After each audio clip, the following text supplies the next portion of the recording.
Sí, bien, buenos días, muchas gracias. Quiero empezar también, por supuesto, dando las gracias al Comité por la Paz de Colombia en Madrid, ¿no? Que sé que habéis venido haciendo un trabajo clave, fundamental, ¿no? De seguimiento, además de muchos años, ¿no? Y, en fin, creo que es justo que se reconozca también todo ese trabajo, ¿no?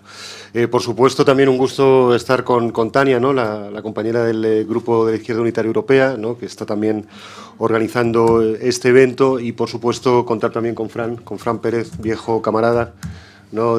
Como sabéis, Izquierda Unida también lleva trabajando muchos años también estos temas, ¿no? Y, por supuesto, un gusto también compartir mesa con él, ¿no? Bien, estamos en la sala Clara Campoamor, ¿no? Para el que o la que no lo sepa, esta es posiblemente una de las feministas españolas más importantes de nuestra historia, pese a que la sala, ¿no?, que da su nombre, pues no sea de las más espectaculares de este congreso. Para nuestro grupo parlamentario confederal le hemos adquirido, le hemos tomado en estos poco tiempo que estamos aquí en este congreso, la verdad es que le hemos tomado mucho cariño, ¿no? Y también para nosotros es un gusto poder utilizar esta sala que, como digo, ¿no?, sin gozar del mármol y la espectacularidad que puedan tener otras salas de esta magna casa, sin embargo tiene, digamos, ya un tufillo popular, ¿no? Que nos gusta destacar, ¿no? Bien, dicho esto, me habían pedido las compañeras y compañeros que habláramos un poco de cuál es el contexto latinoamericano en el que se produce, digamos, esta fase tan importante para la historia de Colombia, ¿no? Yo diría que el contexto ahora mismo está determinado por tres elementos, ¿no? En primer lugar, por lo que yo llamo un reflujo, ¿no?, de la izquierda, un reflujo progresista en la región, algo que, por ejemplo, el presidente Correa de Ecuador ha llamado la restauración conservadora, y de la que ahora hablaremos un poco. Un segundo punto que yo creo que tiene que ver también con la crisis del propio modelo de integración latinoamericano, y de esto también voy a desarrollar un poquito, pero creo que esto es clave, ¿no? La forma en la que se conforma el mapa político de la región va a ser determinante también para lo que pueda ocurrir en Colombia en los próximos meses y años. Y un tercer elemento, ¿no?, que es el del Maverick en la Casa Blanca, ¿no? Es decir, un señor, ¿no?, que ocupa ahora mismo el despacho Oval, y que si algo nos ha enseñado en el poco tiempo que lleva como presidente de los Estados Unidos es que, bueno, que es un Maverick, ¿no?, como dicen, ¿no?, en terminología británica. ¿Qué quiere decir Maverick? Maverick quiere decir alguien que es impredecible, alguien que no se sabe muy bien por dónde va a salir, y alguien que es peligroso, ¿no? Y cuando además manejas el botón nuclear y el mayor ejército del planeta, pues este peligro, imaginaos cómo se dispara, ¿no? Bueno, ya por desarrollar un poco esos puntos, ¿no? ¿Qué es ese reflujo progresista? En fin, no creo que requiera mucha explicación, todos lo estamos viendo, ¿no? La crisis que se ha iniciado en Venezuela ya desde hace algunos años, yo creo que es el punto de partida, ¿no?, de ese reflujo. Y de alguna forma, pues, ¿no?, lo que viene ocurriendo desde el fallecimiento del comandante Chávez, pues de alguna forma ha sido determinante no solo para Venezuela, sino que creo para toda la región, ¿no? Nadie podrá negar esto, ¿no? Por otro lado, el cambio de presidentes en los dos grandes países de Sudamérica, ¿no?, Argentina y Brasil, bueno, pues también, desde luego, ayudan a componer ese cuadro de reflujo que estaba tratando de describir, y que no es menor. Consideramos, además, que pensad que uno de esos presidentes, concretamente el señor Temer de Brasil, ni siquiera ha llegado a ese cargo a través de un procedimiento democrático y demás, sino que ha sido a través de un golpe parlamentario, ¿no?, digamos de nuevo cuño, pero golpe al fin, y desde luego antidemocrático, ¿no? Entonces, ¿qué es lo que queda, ¿no? ¿Qué es lo que parece que queda? Bien, yo diría, la única buena noticia reciente que podemos recibir en este sentido es la victoria del candidato progresista en Ecuador, ¿no?, de Lenín Moreno, y la continuidad del partido Movimiento País en la cabeza del Ejecutivo.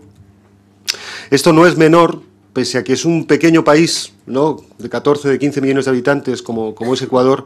No es menor, ¿no?, comentaba ahora con Mauricio, precisamente, en primer lugar, por lo que tiene de sentido táctico, ¿no?, por aquella idea que se empezaba a instalar en la cabeza de muchas y de muchos de que hay una especie de dominó, ¿no?, corriendo en toda la región, y de alguna forma el hecho de resistir y de aguantar en Ecuador, pues bueno, nos arma un poco la moral para decir, bueno, ese dominó no va tan lanzado, ¿no? Y de alguna forma sí que somos capaces todavía de mantener aquellos reductos, aquellos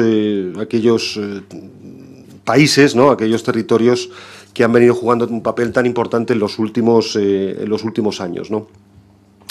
Respecto a la crisis del proceso de integración, ¿no? De esto podríamos estar hablando horas y horas, ¿no? Pero yo creo que también el foco de esa crisis de la integración latinoamericana, ¿no? Tiene mucho que ver con la propia crisis venezolana, ¿no? Y así como el comandante Chávez fue uno de los grandes, por no decir el gran impulsor, junto con Lula da Silva, de los procesos ¿no? que dieron lugar a la creación de UNASUR, de la CELAC o de la propia Alianza Bolivariana para las Américas, ¿no? Bueno, pues al haber perdido ese gran actor, pues evidentemente era de esperar que los propios procesos en fin, se vieran afectados, ¿no? También porque efectivamente son procesos muy jóvenes, quizá todo la densidad institucional ¿no? que tiene que tener una institución para que no sea tan dependiente de personajes determinados, pues todavía no se ha producido, ¿no? Debido a esta historia reciente. Y claro, la dependencia que se había tenido, ¿no? de estos liderazgos, pues hace que cuando los liderazgos desaparecen, ¿no? pues efectivamente el proceso en sí se resienta, ¿no? Pero es que además la propia crisis venezolana ha servido para poner todavía más en tela de juicio el proceso de integración latinoamericana. O sea, no es ya solo la ausencia del comandante Chávez, cómo se está tratando la crisis venezolana dentro de esas instituciones de integración, ¿no? Y cómo creo que ese tratamiento ha llevado también a una cierta parálisis o crisis de esas propias instituciones, ¿no? Como sabéis, ha surgido un conflicto en torno a la OEA. La OEA en la crisis venezolana quiere tener un papel muy relevante, sobre todo a través de su secretario general, Luis Almagro. Luis Almagro fue canciller de Pepe Mujica, ¿no? Es una de las cosas de esas que no logramos entender, como un personaje que hizo una labor importante durante su mandato al frente del Ministerio de Relaciones Exteriores de la República Oriental del Uruguay. Bueno, pues yo creo que coadyuvó fundamentalmente también, ¿no? desde su posición a reforzar esa integración. Bueno, pues ahora parece que al calor de Washington, Almagro ha terminado por hacer el juego, digamos, a los viejos poderes, ¿no? Yo diría. Esto luego, si queréis, podemos hablar de lo que ha sido la OEA y de estos años, pero creo que sí que es importante señalar, pues que en torno a la OEA tenemos un conflicto también importante. Digamos que en todos los procesos de integración latinoamericana esto ha tenido una relevancia clave, ¿no?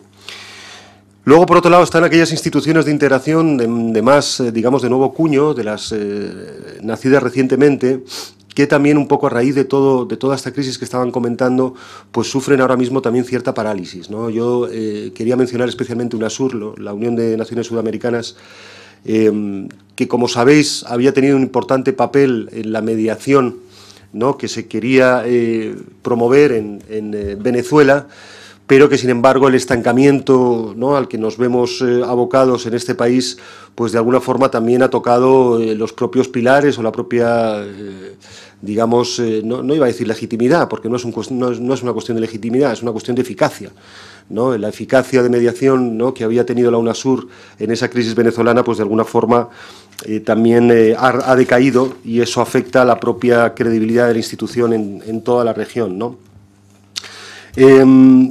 Por hablar de lo que está ocurriendo más al norte, ¿no? lo que ocurre en la Casa Blanca. Bien, evidentemente la llegada del señor Trump a Washington pues no es una buena noticia, pese a que, como decía, no sabemos muy bien por dónde va a ir este señor. Lo que sí podemos saber es que este señor no es ningún progresista. Y este señor no tiene ningún tipo de sentido geopolítico, geoestratégico de lo que es el hemisferio americano. Y por lo tanto, pues no podemos dejar de sentir miedo, ¿no? ante lo que pueda llegar a ocurrir. Aunque yo diría que el señor Trump, en su enorme ignorancia, ¿no? bueno, pues ha decidido colocar un muro que no es un muro contra México, es un muro contra toda América Latina, ¿no? Y desde luego debería serlo también contra España, si aquí tuviéramos un gobierno con un poquito más de dignidad, ¿no? Y hubiera sido capaz de levantarse y sentirse ofendido, como nos hemos sentido muchos españolas y españoles frente a lo que ha hecho el señor Trump con ese muro, ¿no? Pero bueno, lo que viene a indicar el señor Trump, ¿no?, con esa política sobre todo, es que no le interesa lo más mínimo, ¿no?, lo que le ocurra al continente americano más allá del río, ¿no?, más allá del río Bravo. Ya veremos qué consecuencias tiene esto, pero sin duda la falta de un acompañamiento eficaz a la implementación de los acuerdos de paz en Colombia, ¿no?, que vamos a tener por parte de la Casa Blanca, no es tampoco una buena noticia, ¿no? Yo creo que, en fin, siempre hay que tener claros quiénes son los actores que influyen en el conflicto y en toda la región, y al margen de que nos guste poco, ¿no?, la injerencia histórica que ha tenido los Estados Unidos en el continente de América Latina, lo cierto es que tienen una influencia, tienen un papel, tienen un rol, pues el que pueda jugar el señor Trump, que ahora mismo es el que toma el bastón de ese rol, es tremendamente incierto y desde luego genera cierto miedo, ¿no? Yo pensando sobre todo esto, sobre cuál es el contexto latinoamericano que acompaña ahora mismo la implementación de la paz en Colombia, estaba tratando de buscar algún tipo de paralelismo histórico que nos pudiera servir para comparar, ¿no?, qué es lo que está ocurriendo en Colombia y sobre todo qué es lo que puede ocurrir, ¿no? Tratar de hacer un ejercicio de prospectiva histórica que, como siempre sabéis, es un ejercicio en muchos casos vano, porque la historia toma los vericuetos y los meandros que le da la gana y no hay marxista cabal y duro que sea capaz de predecir lo que vaya a ocurrir, ¿no? Por mucho marxismo del que nos armemos, ¿no? La historia en ese sentido siempre tiene algo en fin, de impredecible, ¿no? Pero pensando en ese paralelismo, yo se me ocurría hablar o pensar mucho en El Salvador, ¿no? El Salvador, el pequeño país del Salvador, el pulgarcito de América que llaman, vivió también un proceso, digamos, guerrillero de paz y posteriormente de paz, que creo que es importante, ¿no?, y que nos puede servir para entender también qué es lo que puede ocurrir en Colombia, ¿no? Por supuesto, Colombia tiene sus especificidades, es un país mucho más grande que El Salvador. Salvador son 5 millones de habitantes, 6 millones, Colombia es 10 veces más, ¿no? Y luego además la propia situación colombiana es más complicada, son más actores involucrados de uno y del otro lado del conflicto. Colombia además ocupa una posición geoestratégica en el continente clave, ¿no? Clave, o sea, el hecho de que sea de alguna forma la puerta entre Caribe y Pacífico, ¿no?, la conexión del mundo andino con la vertiente atlántica, en fin, todas las consideraciones que queráis ponerle, pues de alguna forma Colombia las cumple, ¿no? En ese tablero no se puede jugar al ajedrez en el tablero latinoamericano si no es pasando de alguna forma por las casillas colombianas, ¿no? Y en ese sentido en fin, o sea, el paralelismo que voy a hacer yo con El Salvador pues no está exento de sus propias limitaciones, ¿no? Pero de todas formas sí que os quería mencionar el caso de El Salvador, porque El Salvador en aquel momento vivió también una historia relativamente parecida, es decir, cuando parecía que se instalaba una paz, parece que de repente todo el contexto se les vino para el otro lado, ¿no? Se les viró, ¿no? ¿Y por qué digo esto, no? Porque cuando se da la ofensiva hasta el tope, ¿no?, lo que iba a ser, digamos, el último intento de la guerrilla del FMLN de tomar San Salvador, diciembre del año 89, en ese mismo diciembre del año 89 ocurren dos cosas claves para la historia del globo, yo diría, pero todavía más para la historia de América, ¿no? En primer lugar, diciembre del 89, acordaos, caída del muro, ¿no? Caída del muro. Allá es nada, ¿no? En segundo lugar, intervención gringa en Panamá. También os acordaréis, ¿no? El señor Noriega, ¿no?, el general Noriega, digamos, detenido, etcétera, ¿no? Y finalmente, y si esto era poco para los salvadoreños, poco después la caída del gobierno sandinista, ¿no? En abril del año siguiente, del año 90, entra Violeta Chamorro, ¿no? Y digamos que el gran aliado que había tenido El Salvador, ¿no?, pues de repente se ve, ¿no?, con un gobierno no tan amigo, ¿no?, por no decir abiertamente hostil. Pensad en los paralelismos, en fin, puesto que estamos en sede parlamentaria y demás, no me atrevo a hacer demasiados comentarios con connotaciones, pero pensad en los paralelismos, ¿no? Cuáles podrían ser los aliados de la guerrilla ahora mismo, ¿no?, en términos de estados, y qué es lo que está pasando, ¿no? Y en ese sentido, pues tampoco es una buena noticia. Los acuerdos de paz en El Salvador se firmaron finalmente en el año 94. El FMLN no toma el poder hasta el año 2009, es decir, 25 años de la construcción de un partido para finalmente tomar el poder. Un partido que además tuvo que lastrar las acusaciones, ¿no?, que siempre tuvo de la derecha mediática en El Salvador sobre su pasado guerrillero y todo esto, ¿no? Al punto de que la única forma que tuvo el FMLN de llegar al poder fue colocando a un presidente inicialmente, ¿no?, Mauricio Funes, que no había tomado jamás las armas, ¿no?, que era un periodista. Su hermano sí había sido guerrillero de las FPL, pero él nunca, ¿no? Y de alguna forma, pues esa fue la forma que tuvieron de alguna forma de blanquear ese, digamos, pasado guerrillero que habían tenido, ¿no? Tras la muerte también de Shafiq Handal, que fue, como sabéis, el comandante histórico de la guerrilla colombiana, ¿no?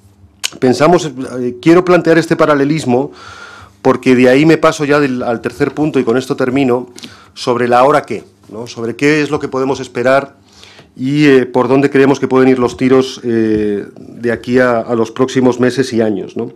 ¿Cuáles son sobre todo los desafíos, ¿no?, que tiene la izquierda colombiana, ¿no?, y cuáles son las lecciones que debe poner y debe implementar, ¿no? Yo diría que los dos grandes retos, en términos estructurales, porque los grandes retos históricos creo que los acaba de plantear muy bien Tania, ¿no?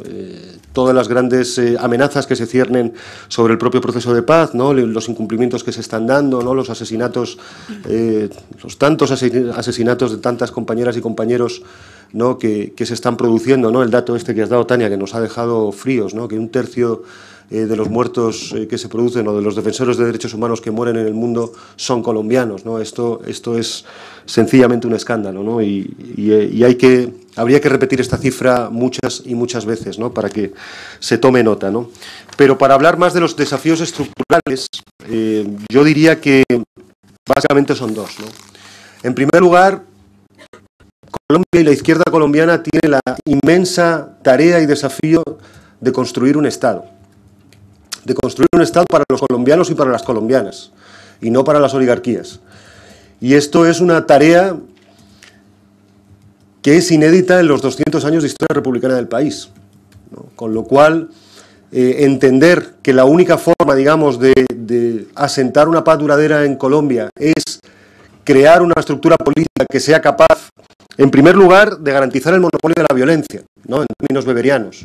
Es decir, la desaparición de todas formas, todas las organizaciones violentas que existen en Colombia, ¿no?, empezando por aquellas que no quieren hablar de desmovilización. Y ya pienso en las autodefensas, pienso en Águilas Negras, pienso en todo el paramilitarismo que existe en Colombia y que ha gozado, en muchos casos, de la protección, cuando no de la complicidad de elementos del Estado, ¿no? Sin garantizar ese monopolio de la violencia será muy difícil implementar cualquier proceso de paz.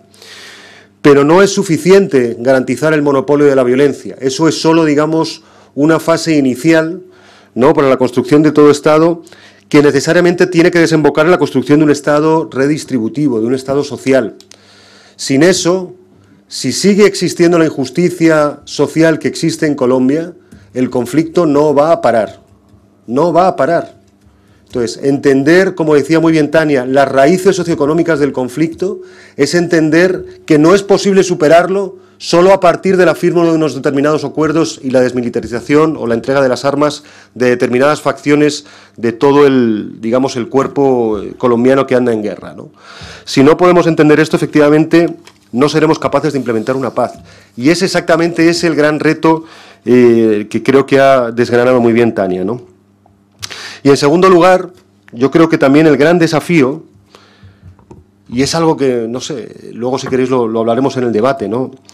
Yo siempre me pregunté cómo es posible que Colombia no tenga un gran partido de izquierda, un partido ¿no?, con historia, no sé, estoy pensando en un PT brasileño, ¿no? O sea, en partidos de la izquierda, por supuesto que ha habido partidos de la izquierda en Colombia, no me malinterpretéis. Exactamente, ahí voy. ¿Cuál ha sido el gran partido de la izquierda en Colombia? El Partido Liberal. Es decir, el gran desafío, o el segundo gran desafío, ¿no?, si hablábamos de que el primero era la construcción del Estado, yo diría que el segundo gran desafío es crear el gran partido de la izquierda colombiana, ¿no? El partido que sirva de referencia, ¿no?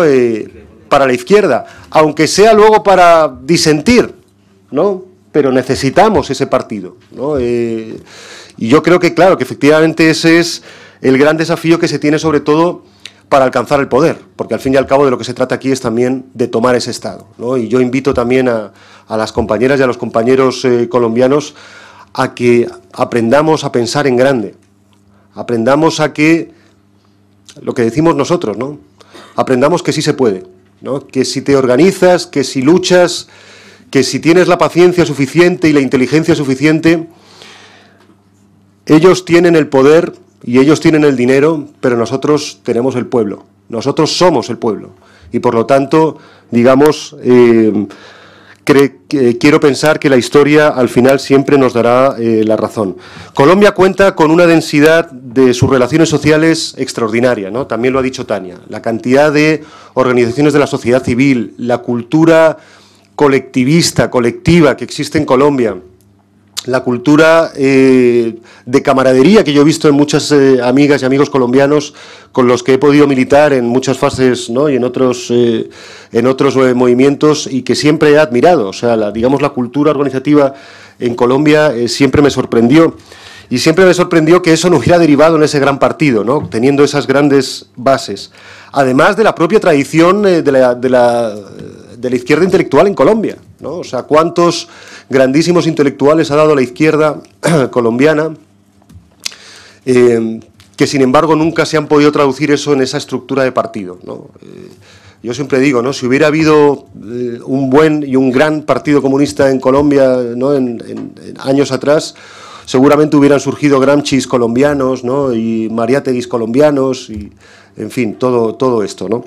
Sin embargo, bueno, pues precisamente por esa dinámica, ¿no? De esa guerra civil que ha predominado en Colombia en las últimas décadas, ese yo creo que es el factor que explica el hecho de que no haya surgido ese gran partido. Bueno, pues si ahora creamos las condiciones, ¿no? Para, digamos, salir de la vía armada, entonces ahora la tarea ya es irrenunciable, ¿no? Y es absolutamente obligada, ¿no? Hay que enfrentar la necesidad de crear ese gran partido, ¿no? De juntar a esas izquierdas colombianas, ¿no? En una gran matriz, en una gran casa común, para plantear el proyecto nacional popular que necesita Colombia, y que en el fondo todas y todos tenemos bien claro, ¿no?